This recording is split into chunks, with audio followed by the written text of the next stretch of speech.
laugh. Okay, I'm gonna stop it at 40 minutes. Okay. So we're rolling right into it. Anyways, good morning, good morning. So this week is gonna be a very tough week. Really? Yeah. How so? We are leaving on Thursday, me and my family, and Where? we're gonna be going to the Santa Cruz. Oh. It's my sister's 5-year. So you're gonna do what you said? Yeah, we're gonna spread her ashes. So I can't believe it's already been 5 years. So I mean, like, I know I kind of like seem spacey maybe in like the last one.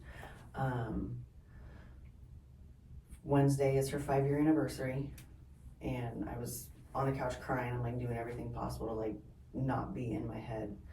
And then to boot is Thursday is my brother's anniversary. So it's the day after? 2 years and a day after my sister passed away, my brother took his life. For God's sake. I'll never forget that day either. So like I was last prep,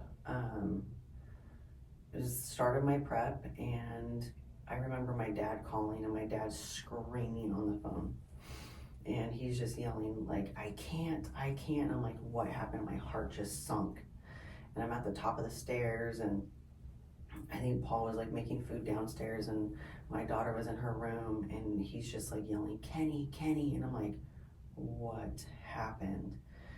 And my brother took his life 2 years and a day after my sister. So this month is really, really hard for my family. So on March 19th, 2020 is when my sister passed, and all like that day was kind of crazy. So one thing about I think Nelly and I is you're very spiritual, I'm very spiritual. Like I can sense ghosts and beings. The night before my sister passed away, it was so crazy.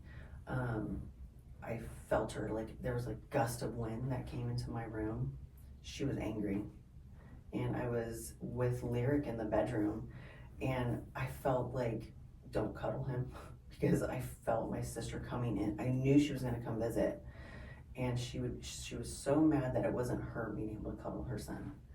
So this gust of wind just came into the room, checked us out, like, okay, he's safe, but like she was also angry, you know? And then the next morning, you know, we got the call that she passed. So we are going to spread her ashes, but it's gonna be beautiful, you know? Yeah, that's what I was thinking. Yeah, it was nuts because it was about a month and a half ago, I had a dream of my sister, and she was just beautiful. So for the longest time, I had nightmares after she passed. And it's not something I like to admit, but like I still have to sleep with the TV on ever since she passed away. And before that, I would have to have it pitch black dark. And I didn't even like an alarm clock, like the light of an alarm clock in the room. I like it quiet, I like it dark. And then after she passed, I would have nightmares. And nightmares more so of like her coloration.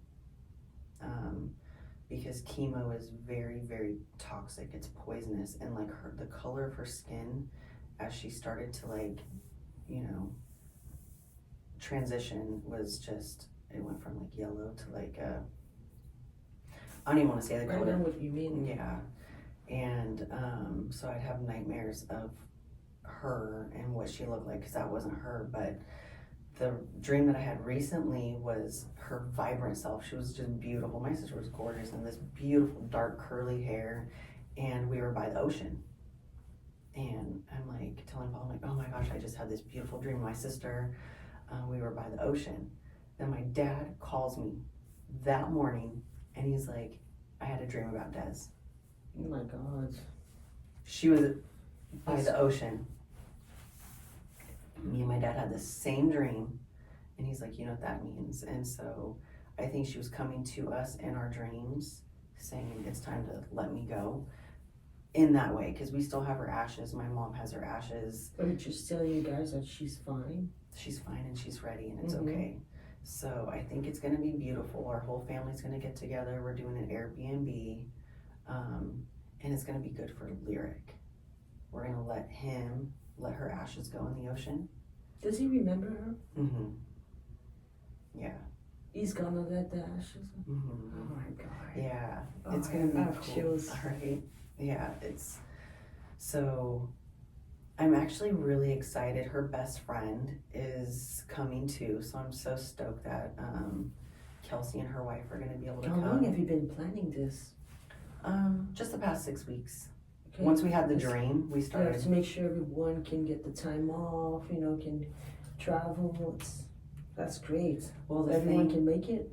Well, so we weren't able to do a funeral because of COVID. And then the following year, when everything reopened, the funeral home was so backlogged that my parents ended up getting their deposit back. And then you move forward, and like now we're into sports and Lyric's baseball schedule, and my daughter's, she was graduating, and then, life. And so we finally just said, it's time. It's 5 years. And everybody, it was so cool. They're like, I'm going to make it work. Mm-hmm. And so. It sounds almost like a celebration of life. Mm-hmm. Yeah. I'm really excited. We're putting together a slideshow for my parents. They don't know that we're doing it yet, with music. And my sister's best friend, they've been friends since they were like itty bitty. Oh wow, there's gonna be tears on that one. Mm-hmm. Mm-hmm. But the cool thing is, so she actually works for Thunder Valley, and she does lighting. So she's like really, and she's always been into music. My sister they were in a band together. Desiree, my sister, used to play bass guitar. Matt, Lyric's dad, would play drums. Kelsey, she can kind of sing, and she plays drums too. So very it's gonna be a very beautiful collaboration of all the pictures and memories, and I know she's gonna put some dope music to it. What year did she pass again? 2020. It was the day before the shutdown. Literally the day before the shutdown. I remember that what I was doing that day. It's crazy. Of the shutdown? Yeah. I Really? was petrified. Oh yeah, I was in a different world. I'm like, the world shut down. Like, I was like, what's going on in the world? Yeah, I went rogue. I'm like, oh man, nope, I still did all the things. I was in a completely different world. I just lost my sister. I was not on lockdown. I'm like, nope. But luckily for me then, the gym was open that I would go to, and still doing coffee. I kept my business open. People can judge me, but nope, I did it. You were working out from home then, right? Yeah, it was hard. It was so hard. And it's just being home with 2 small children and not being able to go anywhere and stay home all day. That was hard. My ex, their dad never stopped working. But I was home with the kids the entire time, and yeah, you find some things to do here and there, but all day, it was hard, huh? It was hard. After a while, my son was sitting so much in that same spot in the couch that after a few months, the couch had some kind of dent of his body shape. Did it really? Yeah. Oh, That's wow. how much time we just spent sitting doing nothing or watching TV, play video games. It was ridiculous. Oh my God. I wish I could go back in time and just be like, don't fall for it. Because in the beginning I kind of fell for it. Oh, yeah. But then after a little bit, I was opening my eyes to this doesn't make any sense. Keeping people inside their homes. Oh yeah, I was the complete opposite. I went rogue. We went and did things. I mean, it happened during spring break. I just lost my sister. The crazy thing is, remember when there was no toilet paper? Yeah, oh my God. My sister stocked up. Oh, she got to stock up? I don't know how she did it. It was like she knew. We had so much toilet paper. We had even top ramen that my sister was hiding in just weird little spots. So we had top ramen. I remember my daughter craving it, and I'm like, well, there was none at the grocery store, because remember there was no top ramen, no pasta. My sister Desiree, she had so much toilet paper, so much top ramen. We had Clorox wipes because Yeah. she had cancer. So we had so many Clorox wipes. The house was always clean. Oh, we had Lysol like crazy. Oh my God. But during that time, like I took the kids, we would go travel. We went to Oregon. We were going and doing things. I'm like, I am not going to comply. Like, I read the writing on the wall. I'm like, I lived with someone who was sick. This is not what you do when there's a virus. Like, that's the worst thing to do is keep people in close quarters. Yeah. And I'm like, we all need sun exposure. We need to get outside. We need to do things. We need to move our bodies. And I like completely broke during that time. Like people, I remember going on walks. I tried to stay outside of lifting weights in my garage. People, if I had someone else walking that same sidewalk as I was, it would switch over and use the sidewalk on the other side. Like, so crazy. dude. And that's all media propaganda and fear mongering. Oh. Isn't that wild? I'm sorry guys, we were so gullible during that time. We were weak minded. Yeah. Maybe not you. No, I was rogue. Me and a bunch of other people, my family included, weak minded. Like I had COVID. It was tough, I must say. But it was one day. It was really hard. I was sick like a dog. But the next day when I woke up, it was nothing. It was like nothing. It just disappeared. I think I had gotten COVID that February, but at the same time, I was in the hospital with my sister. Mm-hmm. So I spent 3 months in the hospital with Desiree, because in January 2020, that's when she had her seizure, and she went to ICU. And so we spent so much time in ICU, and then we were in just different units of the hospital. So there was, I think I got COVID that February, and when we finally transferred her, because she was on hospice, we moved her from this one hospice facility, because I went and like, that's a different story for another day, but we finally moved her to my grandmother's, and it was the day we moved her to my grandmother's where I feel like my body finally just like released all this. I could finally, quote unquote, I guess, relax, but I got so sick, and nothing was working. Like I was taking Mucinex, my colloidal silver, I would take like, NyQuil, nothing worked for this virus. And I remember my dad thinking that like I was ignoring my sister, and not being present for that. And my dad showed up on my doorstep because I had no voice, and he's pounding on my door. And he's like, oh, damn, you look like shit. Because I told him I was sick. I think he thought I was lying. And I'm like, no, I'm really sick and I can't be around Des right now, Like if I were to get her sick, that's like the last, just accelerate it. But during that time I traveled. I went to Oklahoma and visited my best friend out there. And I refused to wear a mask. I was one of those. Oh my God, I admire you so much. Yeah, no. I'm like, if I wear a mask, I'm going to put it on my eyes and go to sleep on the plane. It was so hard and depressing for me because the people wore masks, and I'm someone who relies on reading the lips a lot for communication, and and the sound just doesn't sound the same. It's muffled a little bit. Maybe you guys won't see a difference because you guys can hear well, but me, the sound is like, it goes to like talking like this to like this. Oh yeah. Yeah, and I swear, I remember this time I was at a grocery store and the cashier asked me something I could not understand. After a second time, like, look, I'm hard of hearing. You have to put down your masks if you want me to understand what you're saying. And she refused. People would literally refuse to take down their masks so that I could understand them.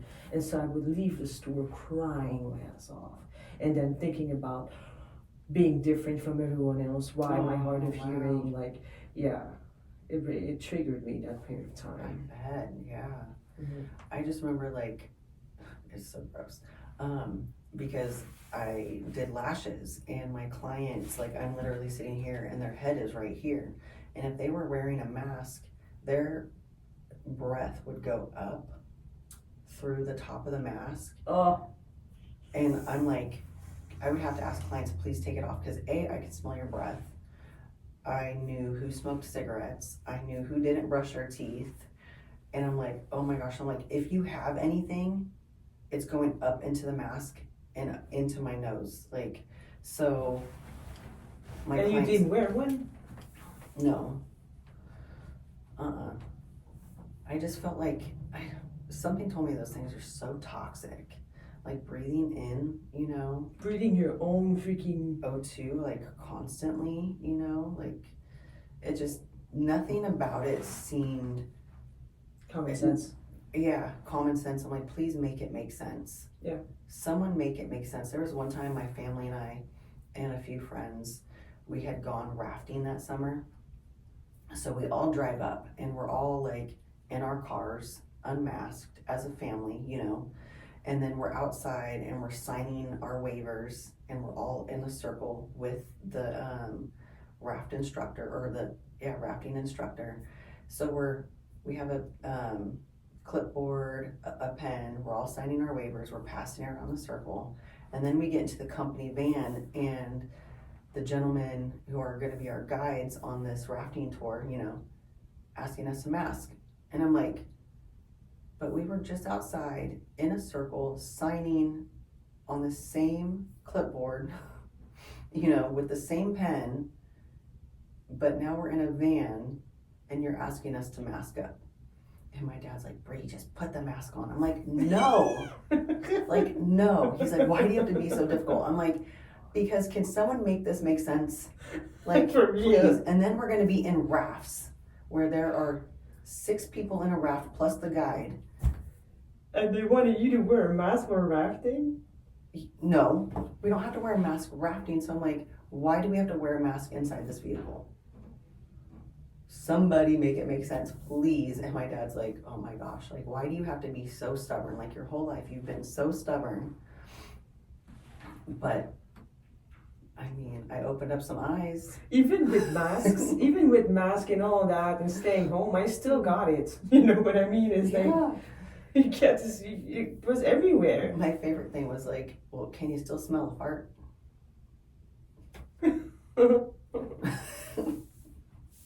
I'm like, I'm not gonna do it. Like, I understand, like, my sister was neutropenic. Yeah. Which means, like, you have no good, so it's like when you're neutropenic, your white blood cells cannot fight off any bad bacteria. They can't fight off any viruses. So Desiree would have to wear a mask because it would prevent her from getting sick if anybody had anything. And prior to COVID, if I had a head cold or anything, I'd be like, Desiree, I don't want to like give you a hug because I know that you don't have the good antibodies to fight off anything. And I was always very respectful. I worked, you know, in an industry where like we have to sanitize everything. We have barbicide, we have cabicide, we have viricide. Mm-hmm. My room is always clean you know, it's very clinically, like everything's wiped down. We sterilize our implements in our house. Like we were already practicing a very clean, you know, environment, and Desiree would wear masks. She would quote unquote quarantine if she needed to, you know, if Lyric was sick, I'd have to keep him away from her. So it's not like we're dirty birds in the house, like very, very respectful. So it's like, you know, I think the thing was to keep the healthy from getting sick, but it's like none of that made sense at that time. And it's not like I was disrespectful, like spreading germs across, you know. Mm-hmm. But when you're like saying for the first time in forever that like herbs and supplements don't, like they said that herbs and supplements exasperate the virus. I'm like, so for the first time in our existence, herbs don't work. I don't remember that one. Oh yeah, like elderberry was said to exasperate the virus. They were taking elderberry off the shelves at Whole Foods. I'm like, it just seemed so. Oh wow, I didn't know that one. Yeah. Yeah, that's definitely a time of our lives that we're gonna talk about to our grandchildren. I know, but like going into health and fitness, I'm like, so for the first, you're gonna close down the gyms, but the bars can be open. That's what America needs. Yeah. I'm like, go watch WALL-E. Keep people inside their homes. Feed Right. them junk. Feed them It's okay. junk. We're trying to like get rid of a virus. Yeah, liquor stores are open. You guys go get your alcohol, you know, but you can't go to the gym. You can't be healthy. You can't be outside. You can't go play at the park. I'm like, Oh my god. this sounds so weird. This was horrible. Keep us inside so we're sitting there watching TV all the time, you know. Keep us like, you know, not moving our bodies. I'm just for gym goers, you know, like the health and fitness industries, we were shut down. Yeah. And that's like when I kind of got like, my eyes were really open when my industry was the very last to open, you know? Like that is so bizarre. Does anybody see what's happening? Yeah, it's a very bizarre time of our lives. Right? I'm like, I'm glad we're past that. I'm glad people are waking up. I think like something happened this year and I don't know what it is, but so many people are like really into their health and fitness. Have you noticed that? What do you mean? They're just really like into it. I mean, they're being inspired. I've had a lot of people reach out for me, like for me to write them programs. I'm back to coaching again because I've had a lot of people ask me like, Bri, will you start training me? And I was very, very resistant to it because I fell back on something that is quick, easy money, you know? And I don't know what it is, but clients or people are really wanting to get their health back. It's kind of cool. I don't know if you're noticing it, like if you're seeing it. It's becoming a big thing on social media. It has gained a lot of popularity over the since COVID, the gym and fitness. Yeah. Now it's like almost overly saturated. I see like this explosion, especially this year. Yeah. Like a lot of people are wanting to just get into their, like, become the best versions of themselves. Yeah, my boyfriend tells me often you should post more, you know, about fitness on your IG. I'm like, what's the point? There's a billion people doing it already. What else can I bring to the freaking table? I mean, I've already said that everything I had to say. I did all this, and then now I'm just living my life. But he doesn't agree, and he says I should keep posting. I think you should keep posting. I don't know what to talk about. I eat the same breakfast every day. My training routine is pretty much the same as it was 10 years ago. Well then. See? Negative thinking. Well, you could talk about like how if it's not broke, don't fix it, right? Yeah. Because like old school ways still work. Right. You know, there's all these new fads and like, oh, try this and try that. And, you know. And you know what else? He told me, he said, Nelly, do you know who Renee Jewett is? Renee Jewett? Renee Jewett, yeah, John Jewett's wife. Yeah. I'm like, yeah, I follow her. Reason why I follow this girl is because her before picture was like my body. Me like, too, right? The back. Yeah. The ass was The like booty my is the body. same. I was like, okay, if I'm gonna like look up to someone, it's gonna be her, even though she's hella short. That's like how my body looked when I started following her. He's like, well, look at her posts. I'm like, I'm not going there. Well, he's like, well, you know, you have to try. That's what is gonna get you popularity. You know what I'm talking about? I know. Showing your ass to IG. I'm like, I don't want to show my ass to the world. I was never like that. Maybe like a little here and there, but it's not my thing. I'm very like. You're conservative and so am I. Very conservative, and I'm trying to break that. I don't want to be. And on top of that, his mom's following me, and then he's like, "Oh yeah." Yes, right. and that's why I don't either. Like even like me posting like what I did yesterday was just me posing. Oh, that's nothing. And I'm in house clothes, but still that's a lot for me because of my top. You know what I mean? Yeah. Like we're moms, so to like keep it like a little bit cleaner, Right. I think. But you know, I know what you're saying because we can't reveal too much. But I think, I don't know. Maybe I'll break out of my shell someday. I don't know. We'll see. I was raised by a very, very strict father. He would tell me to go change and my skirt was too short. So Oh my gosh, right? Yeah. He would look at me like, don't you have something shorter to wear? Literally. I was not allowed to dress like that either. You see some of these young kids and it's like, what on earth are you wearing? Like, I know. Very old school Italian. Anyways, looks like I have to leave, guys. I have to go to work. I think that was a great 2 episodes, so thank you for following us, and check us out on Spotify, because on our last episode and they can leave reviews on Spotify as well. Yes. Yeah, right? Yeah. And share, please. share. That would be so helpful. Thank you so much for tuning in, and we will see you again next time. Bye. Bye.